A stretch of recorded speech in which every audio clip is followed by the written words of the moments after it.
со нашето патување, значи ги следиме Исусовите стапалки, односно зборуваме за Исус, принц на надежта.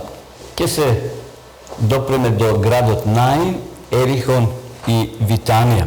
Всушност ние ги следиме тие станици попатни, би рекол, еве стигнавме вечера до 5-та станица, каде што Исус активно работел, делувал и веќе видовме во претходните 4 предавања како Исус поучувал моштво, сеќавате првата тема, зборувавме за Христовото раѓање, како бил најавен, потоа зборувавме за принципите кои ги дал, оние 8 принципи, на мноштво луѓе имал пред себе, потоа видовме како поединечно зборува и синоќа ги видовме оние трите личности, жената и мажот Захеј, односно како ги повикувал Господ Исус на свој терен.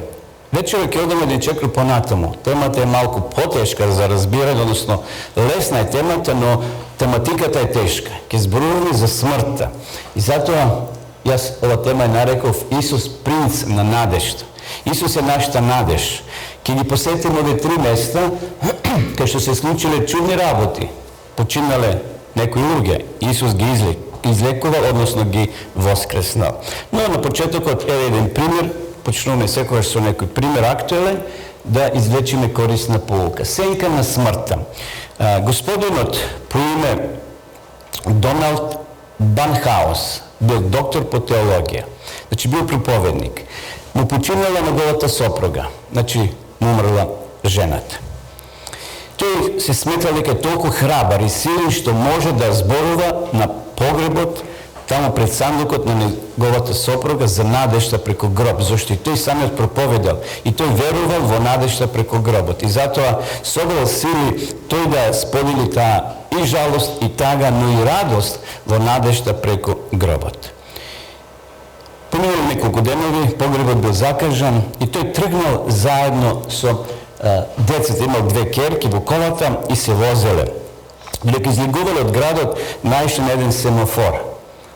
Било црвено светлото и човекот, таткото Доналд, се свртел кон децата и рекол: деца, со кого повеќе сакате да се судриме?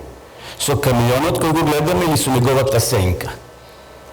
И децата се насмевнале и знаете што рекле? Повеќе сакаме да се судриме со неговата сенка, зашто сенката ништо не може, тој е камион. Знаете, под сонцето тој прави сенка.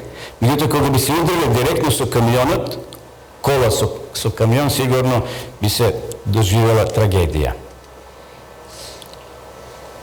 Истина, браќи и сестри, вечера ние кои сме овде, кога во прашање смртта, ние кога умираме, не се судираме со камионот, туку со сенката на камионот. Затоа што ова смрт, како што ќе видиме малце подоцна, ја нема таа тежина како на другата смрт од која нема будење. И ова е тешка смрт. Ние ќе кажеме подоцна што значи самата смрт, одвојување од оние што сме ги сакале, со кого сме живееле. Меѓутоа, ова смрт, може да кажеме, исто така е тешка. Тоа е смртно каснување како кучето Пит Булт. Знаете, оние кучиња кои каснуваат? Тие толку ќе каснат, мора шипка железо да му ставиш у устата да ги извадиш зъбите. Значи, таа смрт е страшна. Ево го тоа куче, го гледат символично. Меѓутоа, Исус дошол да не ослободи, како што реков, од втората смрт. Дали некој сте присуствувале на добар погреб? Да, одете на свадба и велите што убава свадба. Убаво беше, се играше, храна доволно, музика. Меѓутоа, дали може да биде некојаш и погребот да биде добар погреб? Може би прашањето е апсурдно. Како може погребот да биде добар? Без разлика кого погребуваме, старец од 100 години или девојка од 15 години. Јас имам прилика во мојата служба да погребам девојка од 18 години. Тоа не е лесно да се зборува, тука е мајката, братот, роднините, неблиските, сите се натажени ти да зборуваш. Ево, во мојата професија, за овие 40 години сум имал и таква прилика. Аз сум зборувал на старци од 100 години, 102 години така натаму.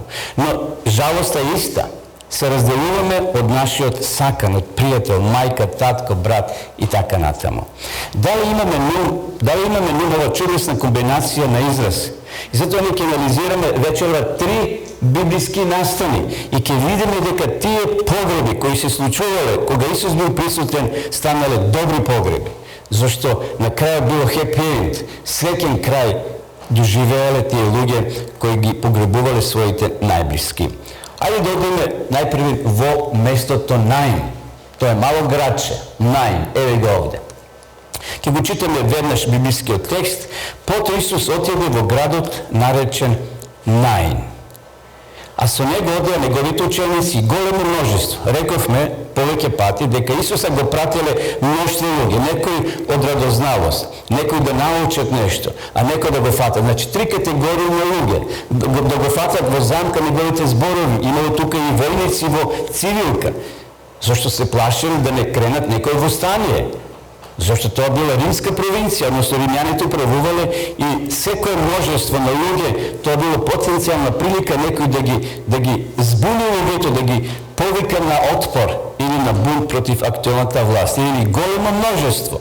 А кога се приближи до градската врата, ете, изнесува мртовец, единствен син на мајка, која беше вдовица, значи мажот и починал. Таа имала само един син, но ете смртта зачукала и на низината врата. Која беше вдовица и со неја имаше големо мноштво од градот. А кога Господ ја виде, гледате, Исус е Господ наречен. Значи многу стихови ни кажува дека Исус е Господ. Исус не е понизок од Бога, од Отецот. Иако понекогаш така не изгледа, но овде гледаме Лука го назначува дека Исус е Господ. Ја виде, се сложеле на неја и рече: не плачи. Интересно, одиш на гробишта, се разделуваш од некој најблизок, а Исус да ти каже не плачи. Или јас да ви кажам немој да плачете. Тоа е абсурдно. Тоа не е баш во склоп со амбиентот кој се случува. Но Исус имал причина да ја каже на ова жена: Господјо, мајко, немој да плачиш. Значи, овде Исус гледа една поворка, местото Наин е оддалечено од Капернаум 8 километри, односно од Назарет, град кој бил заграден со опасни ѕидови. Значи, имало 2 врати или 2 капии, опасени ѕидови, значи, окружени би рекол. Археолошките ископавања укажуваат на 2 капи, едната од западната страна кон изворот и една кон источната страна кон Ендора. Дали ве потсеќа нешто ова место Ендора?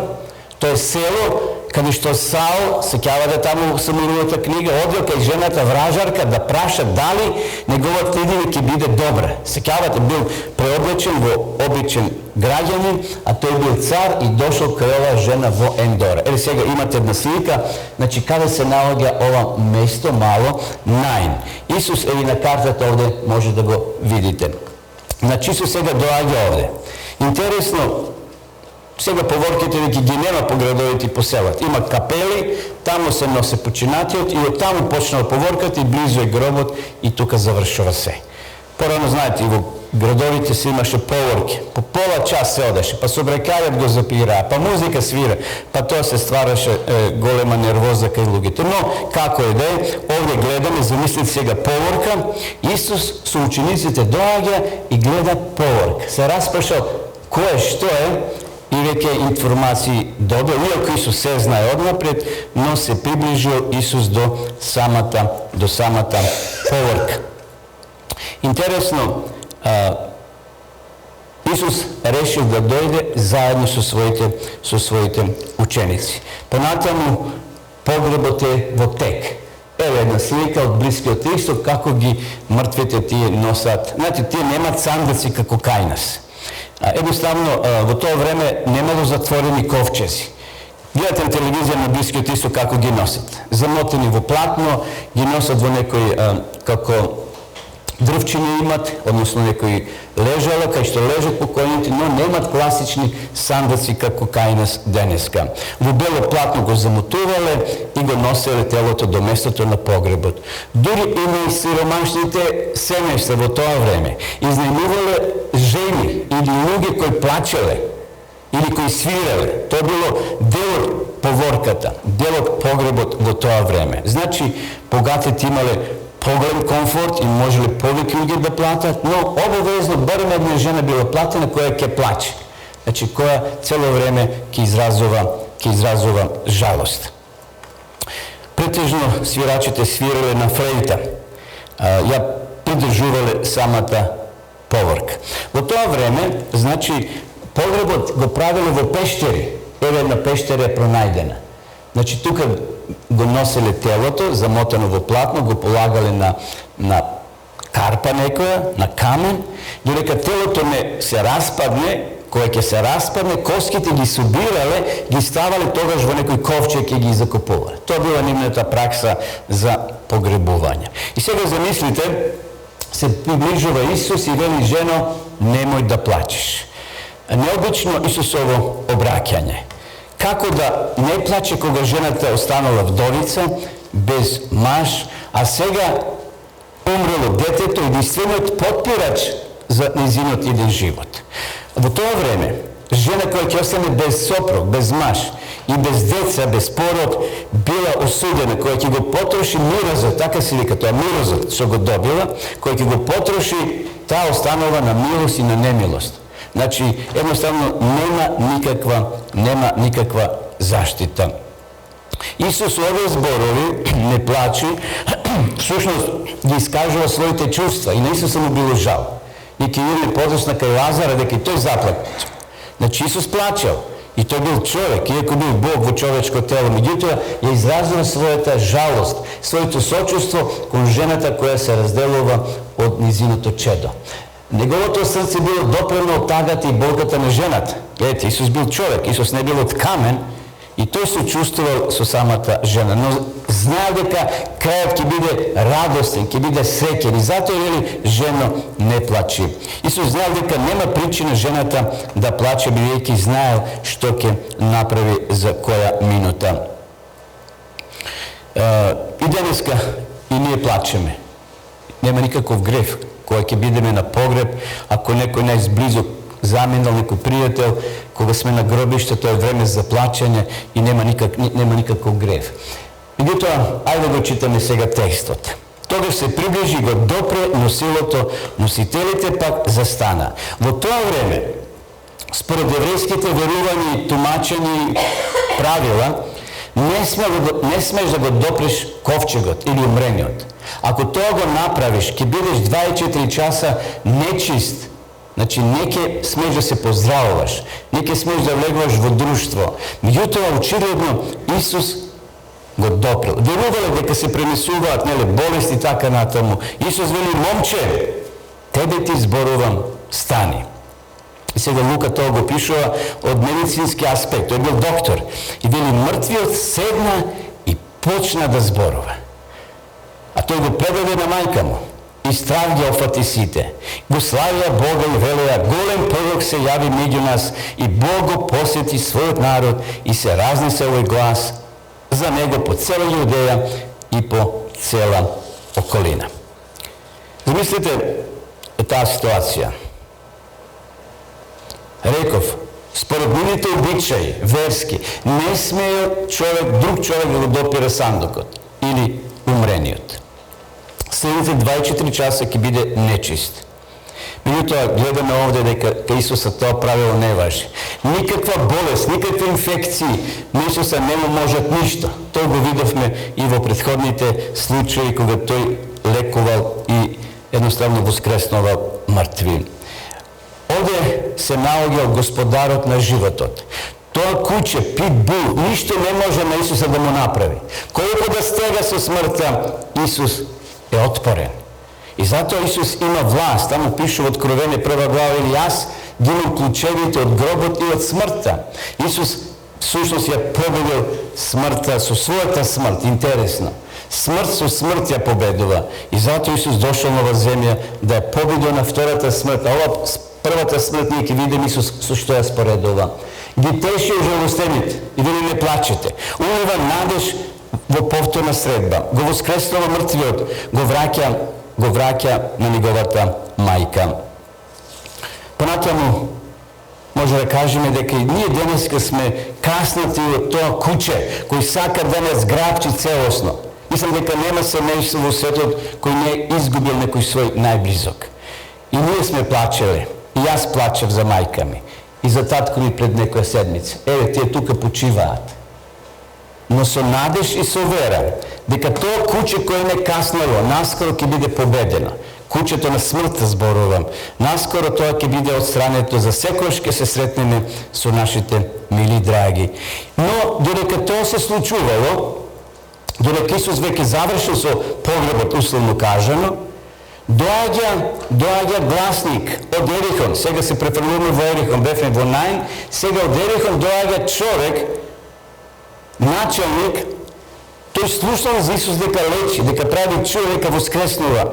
Затоа неговото девојче било болно на смрт. И дојде еден од началниците на синагогата. Виден човек, познат човек, по име Јаир. И кога го виде, падна при неговите нози и го молеше, велејќи: мојата ќерка е на умирање. Дојди, положи ги рацете над неја, за да биде спасена и да живее. И отиде со него. И многу народ одеше по него и го притискаше. Гледате, постојано Исус бил следен од луѓе. Дури го притискале. Знаете, во улица, од лево, од десно, тој бил во сендвич, би рекле. Исус одел и разговара со Јаир, прашува за неговата ќерка, колку години има, дали ја сакат и така натаму. Замислите, додека оделе споро, некоја жена исто слушнала дека ќе помине Исус низ таа улица. Ова жена била болна 12 години, или 18, колку беше, ги потрошила сите пари. 12 години. Ги потрошила сите пари и таа си рекла: само да го допрам Исуса на неговите алишта, јас ќе оздравам. Значи сега Исус има две мисии. Првата завршил со Наин, односно со момчето. Сега овој човек, началник, го моли да дојде кај него, во неговиот дом. Успат ова жена, кој никој не ја знае, но Исус ќе осети кога таа ќе го допре. Едноставно, ова жена си поставила цел: само ако го допрам. Значи, драматичен настан се случува овде. Исус изгубил, можеби, час, 2 часа, додека одел со мноштвото, жената го допрела, а Исус вели: некој мене ме допре. Некој мене ме допре. А учениците што му кажале? Па Исусе, што си чуден. Стотици луѓе одат поред тебе, некој те допрел. Но тоа не било обично допирање. Исус тоа го почувствувал, зашто тој видел, тој осетил дека од него излегла сила на излекување. И сега не е време да целата приказна разработиме, но сакам да кажам, кога ние ќе го допрем Исуса денеска со нашата вера, со очите на нашата вера, преку молитва, Исус може да направи и денеска чуда. Исус е истиот. Пишува во книгата до евреите, тоа е посланица, Исус е истиот вчера, денес и утре. Така да, Исус вели: кој ме допре? Кој ги допре моите алишта? Истина, ова жена ги потрошила сите пари, вели евангелистот Лука. Но таа си поставила цел: само ако се допрем до неговата облика, ќе оздравам. И дали успеала во тоа? Успеала. Жените, луѓето кои биле болни со некоја тешка болест, по нивните закони не смеја да се мешат меѓу луѓето. Имале право чистите луѓе, условно кажано, да фрлат камење на неја и да ја убијат. Значи таа ризикувала се. Па макар и да страда, само да го допре Исуса, верувала дека ќе биде излечена. И навистина Господи помогнал. Меѓутоа, кога Јаир се обратил за помош, детето се уште било живо. Се уште било живо. Исус тргнал кон куќата на овој угледен човек со цел да дојде таму и да го излечи. Но, како што реков, попат тој се задржал некое време. Тој инцидент, условно кажано, со жената завршило со добро за ова жена. Исус почувствува дека некој го допрел. Но во тоа време доаѓа гласникот, слугата вели: Господарю, не мора да доаѓа Исус. Детето веќе почина. Замислите на таткото како нозете да му се отсекле. Како сега да има оловни чекори. Одгледувал голема надеж дека Исус ќе му помогне, ќе го излечи детето, односно девојчето. И замислите сега Исус вели: Јаир, одиме сега кај тебе дома. Ама Исусе, знаеш, слугата ми рече дека детето починало. А Исус вели: не се секирај, само верувај. И замислите, тие одат полека. Го прашува Исус Јаира: Јаире, дали го сакаше многу девојчето твое? О, Исусе, како не. Ни беше како икона дома. Толку многу го сакавме тоа наше детенце. Ја викавме Талита куми, односно тоа значи јагненце. Го викавме како мало јагненце да е во нашето семејство, но еве сега слушаме дека е почината. Тоа е нашата мала самовила. Толку е сакавме, како принцеза ни беше во куќата. Исусе, што ќе биде со неа? А Исус вели: не плаши се, Јаире, само верувај. Ајде да одиме напред до вашата куќа, каде имам големо изненадување за вас. И навистина, кога слугата рекол: не го замари Исуса, ти веќе изгубиле надеж дека е можно да се случи некое чудо. Меѓутоа, Исус овде ќе го покани уште еднаш Јаир да ја покаже неговата силна вера во Господа. Додека уште зборуваше, дојде од дома на началникот на синагогата и му рекоа: ќерката ти умре, зошто го мачиш, зошто го тераш, зошто го измачуваш учителот? Готово е, завршена е работата, ајде да планираме утре погреб, нема веќе надеж. Замислите, каква таа била страшна вест за Јаир, кој одгледувал така голема надеж во Исуса Христа, а сега како да му се отсекле нозете. Девојчето, како што рекол овде овој слуга, починало. И сега полека се упатуваат кон куќата на Јаира. Очигледно сенката на смртта го допира и тоа семејство. И тоа било детенце, единец, девојче. Го сакале премногу сите. Но, браќи и сестри, каде што доаѓа Исус, смртта исчезнува. Каде што доаѓа Исус, болките исчезнуваат. И затоа Исус полека се упатил и доаѓаат во семејството кај Јаира. Што мислите, дали Исус се умара? Зошто не дошол на време? Зошто не побрзал? Како Исус плански тоа да го работел? Како плански да го работел?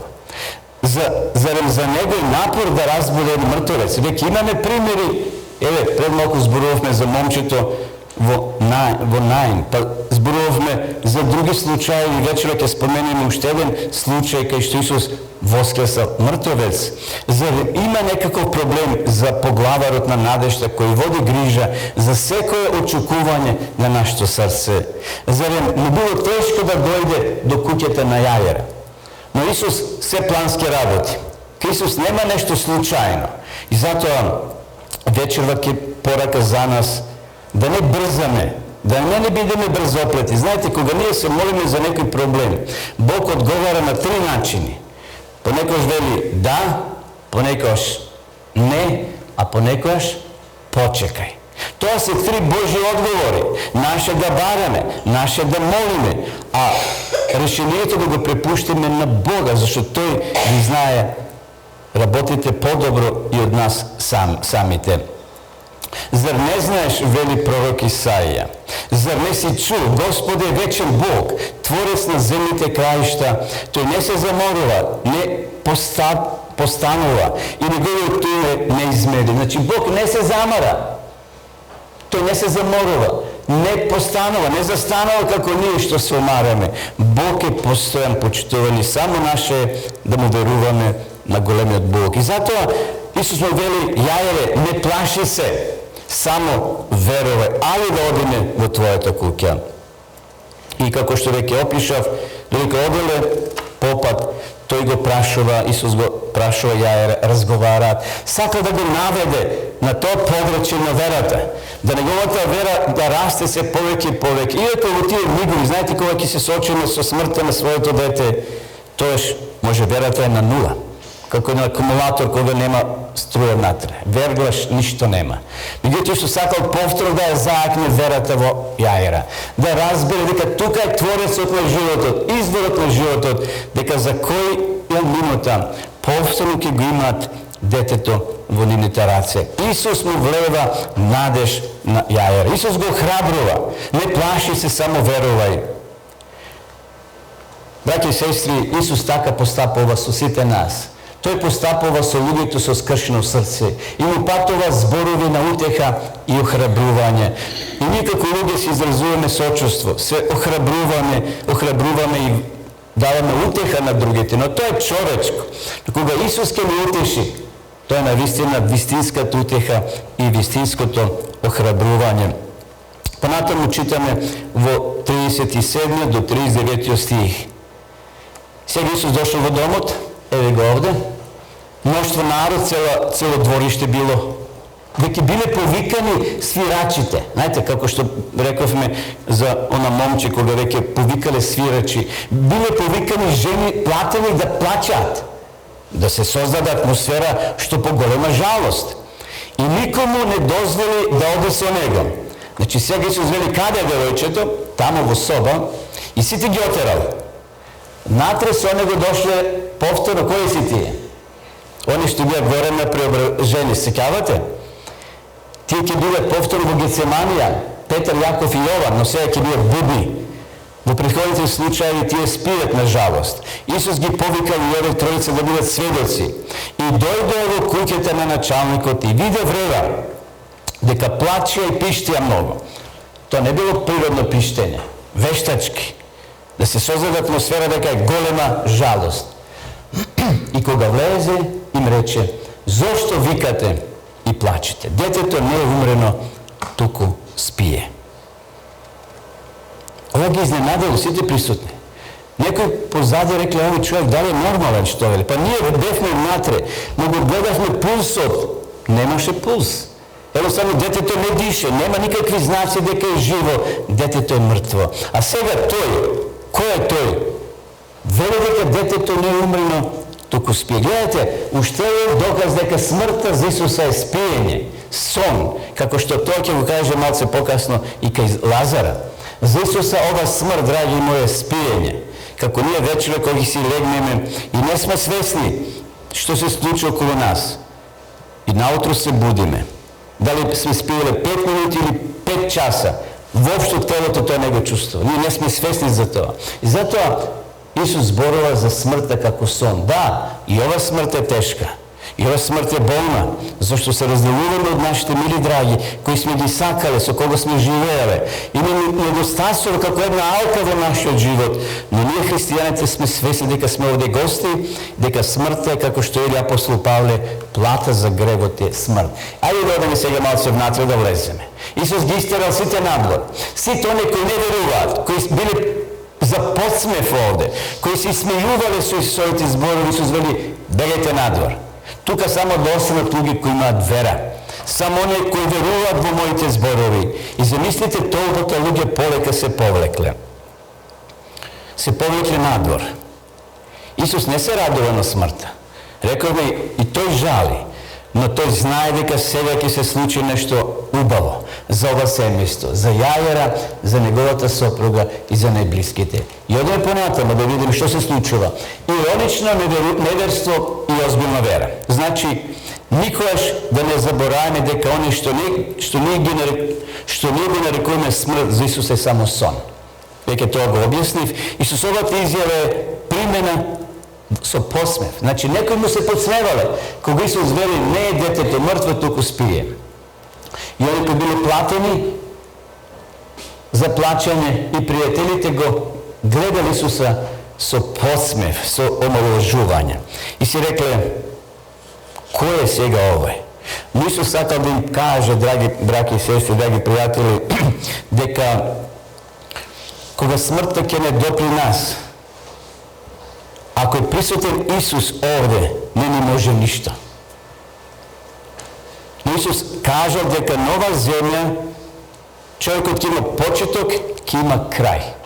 Се раѓаме, умираме. Завршува. Тоа е оно што ни го дали во наследство нашите прародители Адам и Ева. Но кој ќе дојде Исус Христос, повторно ќе ни ги врати сите наши мили драги. Ево го девојчето како леже. Може не го гледате толку. Исус е тука. Го фаќа за рака. И замислете каква енергија, животодавна енергија прострува низиното тело. Наистина, Исус сега на дело овде е активен. И еве што вели. И му се подсмева, а тој ги истера сите надвор, ги зеде таткото и детето и мајката и оние кои беа со него и влезе таму, каде што беше детето. Кога го читам како некоја струја да поминува низ моето тело, се најежувам кога Исус вели ја фати за рака. Талита куми или талита куми. Што значи на наш превод? Девојче, јас ти велам, стани. Јас тоа не може да го кажам во име на Бога. Тоа само Исус може да го каже. Но замислите, трепките на девојчето почнат да се мрдаат. Срцето почнало да чука. Мускулите повторно биле затегнати. Сите кои дзиркале низ прозорците, или кои биле таму, а внатре биле таткото, мајката и тројцата ученици, го виделе на дело ова Исусово чудо. Интересно, девојчето отворило уста и што кажало? Која била првата реченица? Дајте ми да јадам. Гладна сум. Кој за колку часови поминало од кога ги затворило очите. Детето сега гладнело и вели дајте му да јаде. И затоа вели на учениците, ајде сега ние да се собереме и да заминеме, а еве ви го вам девојчето. Каква била таа радост, драги браќи и сестри? Радост што не се купува со пари. Повторно, тоа јагненце, тоа нема мило девојче, станало, му дали да јадат и завладела радост. Тагата исчезнала. Кај што е Исус Христос, тагата исчезнала. Кај што е Исус Христос, смртта бега. Повторно, дете Исус овде ја држи за рака и вели, талита куми, тебе ти зборувам. Стани. Исус е Бог во човечко тело кој дошол на ова земја да ја сотре главата на таа стара змија, која денеска се уште ни задава ударци преку смртта, ова првата смрт. Сатаната знае дека е тешка и дека прави разлика помеѓу најблиските, но затоа има надеж, драги мои. Исус е принцот на надежта. Еве го најубавиот стих, или најубавите стихи сега ќе ги прочитаме за која минута.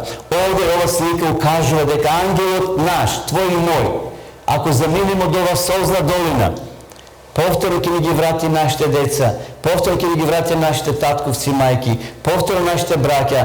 Ете, ова семејство го изгубиле своето детенце во животот, но ние во очите на Бога се уште сме живи.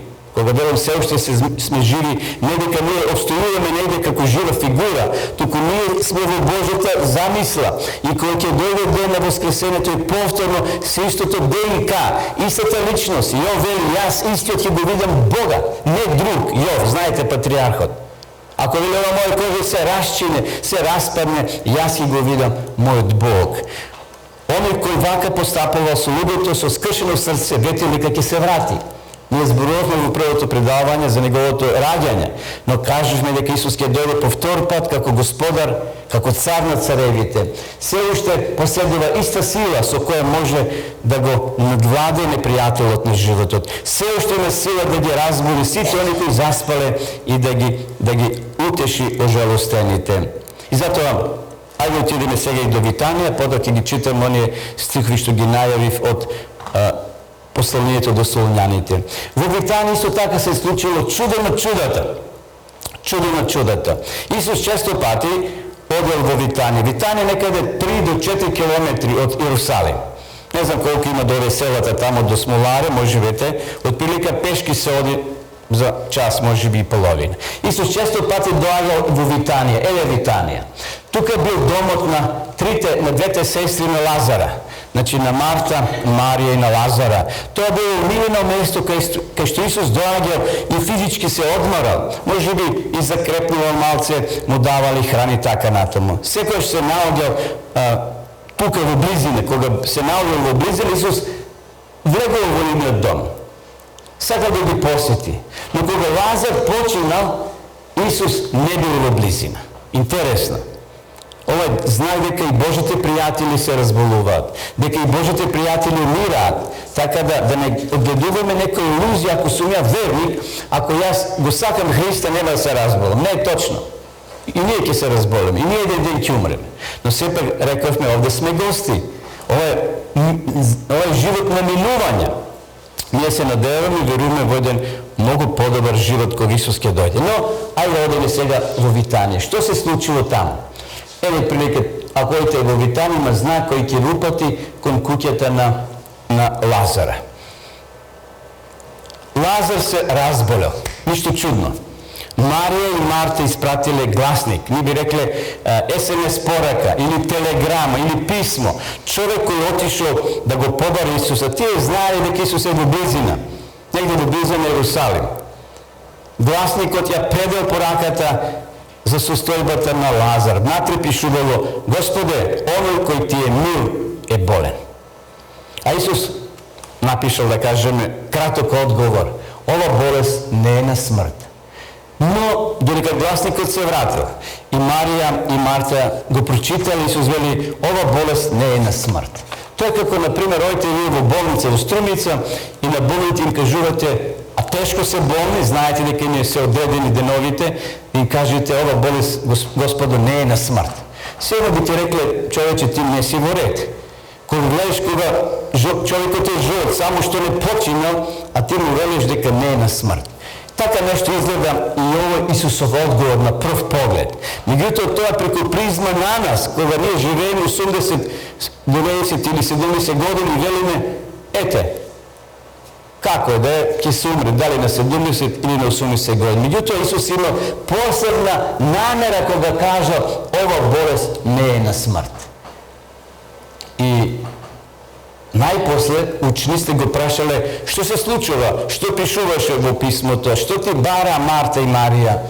Нашиот пријател Лазар заспа, туку одам да го разбудам. Учениците сега били уште повеќе збунети. Ако некој спие, ако некој заспал, после известно време ќе стане. Или ако е некој болен, знаете, ние велиме: остави го болниот малку, нека се одмори, нека се наспи, ќе му се поврати снагата, снилата и ќе се разбуди. Тие мисле дека нешто за тако нешто станува збор. Но Исус не сакал да им каже директно во каква состојба се наоѓа пријателот Лазар. И најпосле Исус мораше да им каже. Но Исус зборуваше за неговата смрт, а тие мисле дека зборува за починка во сон. Тогаш Исус им рече: Лазар умре. Замислете, тоа било шок и за учениците негови. Бидејќи тие понекогаш не враќале овде во домот на Лазар. Тие се распрашувале: Исусе, што сега?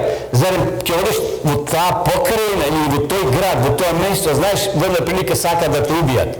Учениците го одвраќале претходно, но кога разбрали дека Лазар е умрен, тогаш рекле: добро, Исусе, мора да одиме.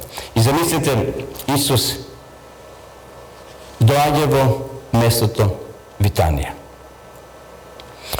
Доаѓа во дворот, веќе народ се собрало, тука били свирачите, оние кои треба да созадат штиминг, тука били оние кои плачеле, значи платени или повикани да плачат. Исус влегува, Марија или Марта, не е важно, една од нив веќе слушнала дека Исус е во дворот нивни и вели: Господе, да беше овде нашиот брат, немаше да умре. Колку пати ние ова сме го кажали: Боже, да ти интервенираше, немаше да умре мајка ми, немаше да умре татко ми. Ние се молевме: Боже, зошто се случи ова? Такви прашања, ете, и кај нас се ројат понекогаш. И Марта и Марија рекле: Господе, да беше ти овде, сигурно немаше тоа да се случи. А Исус вели: Марто, Марија, Јас сум воскресението и животот. Кој верува во мене и да умре ќе живее. И секој кој живее и верува во мене нема да умре довека. Веруваш ли во ова? Марта верувала. Марија верувала. Меѓутоа во овој ден, кој ќе дојдеш по втори пат, кој ќе се случи воскресение, тоа ќе се случи. Но Исус директно ја прашува, веруваш ли во ова? Кога Исус би бил вечера овде, може би го упатил истото прашање за нас вечерва. Дали ние веруваме дека ќе ги видиме нашите покојни повторно? Верувам дека веруваме, ама знам дека многу велат кој знае. Сум присуствувал на стотици погреби, кај што некои одморнуваат, некои слушаат будно, само 3 дена држи тоа. Ние велиме влага во умот, после повторно се впуштаат во животните авантури, во животот и како да го заборават тоа. Но постојано да се подсетуваме, драги мои, нова прашање. Исус вели, веруваш ли во тоа? Дека еден ден повторно ќе ги видиме нашите мили драги, без разлика колку поминало векови, години или денови. За Исуса ние сме сокрили во Него. И кој ќе дојде тој повторно Јов вели, ќе ме повикаш, а јас ќе се одзвијам. Ите Јов каква вера имал. Тој верувал во првото воскресение. Верувал во второто Христово доаѓање. Иако живеел многу години пред Христос први пат да се роди, односно да дојде нова земја. И затоа, ајде малку да навлезем уште во самиот разговор помеѓу Марта, Марија и Исуса. Исус сака да ги утеши, дека да бидат стрпливи само уште некоја минута и ќе се случи чудо со братот на Марија и на Марта. Меѓутоа, само сега на дигресија да прочитаме ветување од прво Солуњаните на апостол Павле за нас, кои сме ги изгубили нашите мили драги, и во тоа време велите умирали. Павле вели, не сакаме, браќа, да останете во незнаење за умрените, за да не жалите, како другите кои немаат надеж, зашто ако веруваме дека Исус умре и воскресна, така и умрените во Исуса Бог ќе ги приведе со Него. Зашто и го кажувам преку Словото на Господа, дека ние, кои живееме и установуваме до Господовото доаѓање, нема да отидеме пред оние кои умрели. Павле бил жив кога го пишувал ова.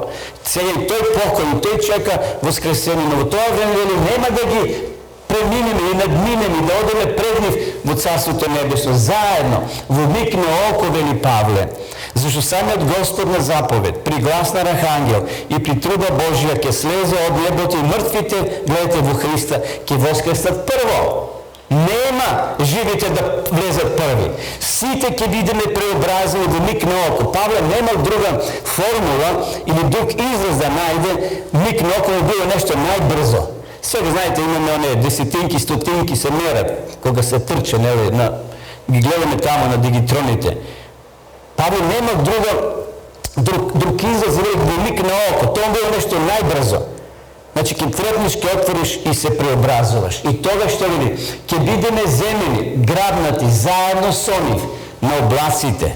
Значи, и покојните во Христа, и живите во Христа, кои веруваат, ќе бидат земени за секој што Господа. Затоа, утешувајте се еден со друг со овие зборови.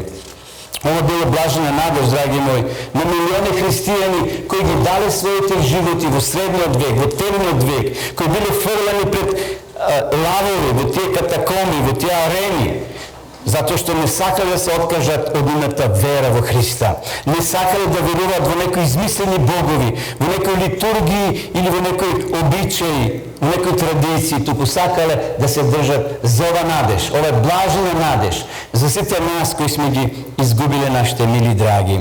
Исус вели, Марто, не плачи, Марија, не плачи. И вели, каде е Лазар? Како да не знаел? Знаел, но сакал од нив да слушна. Па на гробиштата и се упатиле.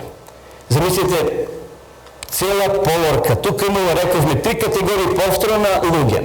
Од радрозналост, од вера кои верувале и оние кои гледале циркус, односно да го фатат во некоја замка, немој политички да направи некоја работа што би го загрозило во дечкиот човек, односно личноста која пребувала со таа провинција. Замислите, доаѓаат пред гробот.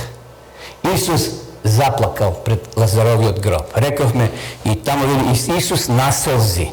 Неговите очи биле наполнити со солзи. Во Исуса кој плаче го гледаме Христос, Спасителот кој гледа очи во очи со последиците на гревот, но гледа и еден зрак на надеж. Исус го гледа тоа куче питбул кој каса, кој го каснал човекот со железни заби и не може така лесно да се отпушти. Рековме Исус со својата смрт на Голгота, а за тоа ќе зборуваме утре навечер, со својата смрт му стапнал на тоа куче, на таа змија, отровница, и нас не ослободил од таа вечната смрт од која нема будење.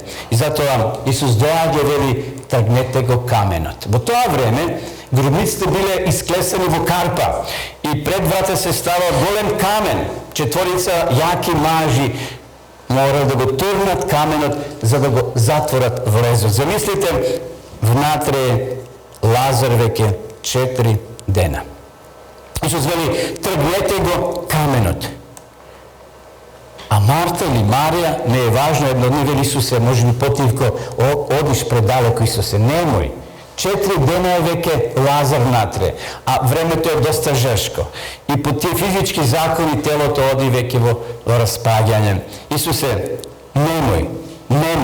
Меѓутоа, Исус знаел што работи. И замислите, Исус вели, Лазаре, излези.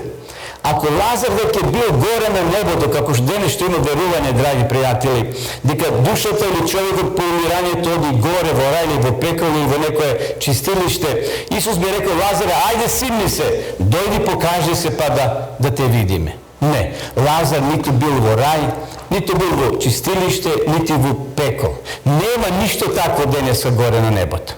Знаеме дека има двајца луѓе, тројца се горе. Енох, Мојсей, Илија, зборувавме пред некоја вечер. Тие се на некои посебни планети, ама живи се тие. Тие не се духови или души, душа сама за себе не постои, нели тоа е спој на тело и на живот и енергија, човекот стана душа жива, но не е важно сега, тоа зборуваме. Значи, Исус вели, Лазаре, излези. Еден теолог вели, кога Исус не би рекол Лазаре, може би излезе стотици луѓе од гробиштата, од своите гробови. Значи Исус ја насочил својата енергија, својот живот да го даде на Лазара сега, а не на стотици луѓе. Кога би рекол, излезете сите би се појавиле. Дали верувате во тоа? Па Исус е моќен, Исус е Бог. И замислите, Лазар излегува. Еве само една слика. Денеска туристи одаат на тој гроб или во таа гробница, видите како се симнува, мора доле да се симниш. И е уште една-две фотографии.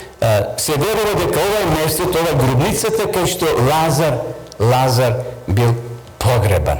Ево уште една слика и ево уште една, малце уште поблиску.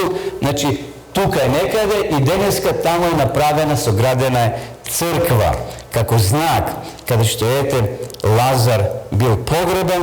Тоа е сега туристички аспект, одат туристи да ги евоцират тие спомени, да се присетат на оно што сега ние вечерва го читавме во врска со Лазаровото воскресение.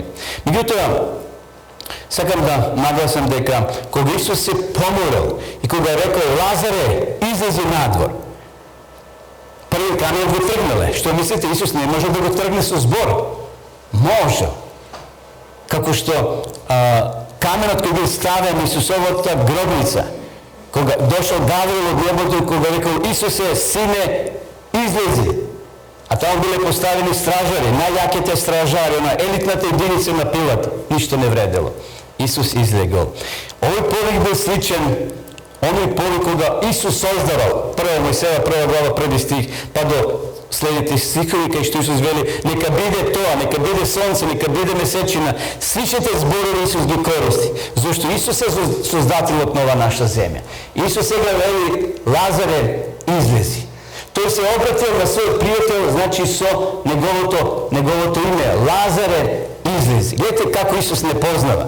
Сите нас Исус не има напишано на своите дланки. Таму пишува во пророчките книги дека Бог не познава по име. Го знае нашето место на живење, нашиот кредит кај што спиеме, нашиот телефонски број го знае, нашите вознички ги познава. И замислите ова фотографија како уметникот тоа го нацртал. Гледате. Лазар изгледува таков како што го погребале, замотан во платно. Замотал во платно. Меѓутоа, подоцна кога дошол дома, тој ништо не им кажал на Марија и на Марта и на селаните и на граѓаните во негово место каде бил, дали бил горе во некои цветни алеи, градини и така натаму. Не, тој бил во безсознание. Тој ништо не знаел што се случува во часот на смртта. Тој едноставно, како што рековме, спиел. И затоа, драги пријатели, Спиноза еве што изјавил: би ги дал сите филозофски системи во замена за да можам да поверувам во овој настан. Да, верувам дека и Спиноза не можел да поверува. И милиони луѓе не веруваат, но јас верувам. Јас сум убеден врз основа на овој библиски настани дека Исус еден ден и тебе и мене ќе не подигне ако во иги време се најдеме во својата смртна постела. Понатаму вели, овој пробен камен на верата, Исус Христос може и мртвиот да го воскресне и може да го очисти дури и грешниот човек. Знаете, за Исуса може да кажеме полесно да воскресне мртов човек, отколку жив човек да го обрати. Зашто обраќањето е индивидуално. Мораш ти и јас да донесем одлука. Ако да реки сме поверували и умираме во таква вера, лесно се да каже Томе стане, Јанко, Петко, Јоване. Лесно ќе не воскресне, како што го воскреса Лазара. Но живиот човек, кој не го отвара своето срце, синоќа ни реков, ни донесовме одлука, дека ги отвариме нашите срца, зашто Исус чука и вели сакам да влезам кај вас. И затоа, ајде вечерва, уште еднаш да го отвориме нашето срце, да поверуваме во овој настани, Витанија, Ерихон, ова е грешка, значи Ерихон и Наин. Тоа се три настани кои ни укажуваат дека Исус на дело го спровел оно што го проповедал. Исус, драги мои, ја победил смртта. Исус е тој кој наскоро ќе дојде да направи крај на оваа смрт, која е многу силна, која е многу страшна, која е болна, ги ранува нашите срца. Но Исус го тргнал каменот. Овде е Голгота, при која врата можеме слободно да помине секој од нас. Секој да поверува во Исуса Христа, таму вели кој верува во Христа и да умре повторно ќе живее. Значи во Христа ние сме сите живи. Во неговата промисла, зашто тој не има таму на списокот и кој ќе дојде само по тој список би рекол ќе станат сите. Но Библијата вели во едно ново тело, нераспадливо тело кое ќе нема болки. И сосема на крај завршувам со овие познати зборови што и вие ги знаете, запишани се во Откровението Јованово во 21 глава, кај што овде вели Јован дека ќе нема повеќе солзи, дека ќе нема повеќе болка, овде вели, само да го пронајдеме стихот и со тоа и ќе завршиме. Затоа ова нека биде надеж за сите нас да кога Исус ќе дојде повторно да се најдеме и ние во тој нов Ерусалим. Јован вели: видов нов Ерусалим како слегол од небото од Бога, стокнен како невеста која е украсена за својот маж. И слушнав силен глас. И тој ќе живее со нив, и тие ќе бидат негов народ. И понатаму вели: и ќе избрише секоја солза од нивните очи. И смрт нема да има веќе. Ни тага, ни плач, ниту болка, зашто првото помина. Ова е првото. Овој живот ќе биде прв, а вториот живот ќе почне со Исуса Христа. И затоа, драги мои, да темелиме нашата надеж на принцот на надежта, кој победил смртта и кој ќе дојде наскоро да не повторно се уедине со нашите мили драги и за секојаш да бидеме со Него во вечноста. Нека му е слава за ова голема вистина што ја наоѓаме во Светото писмо. Амин.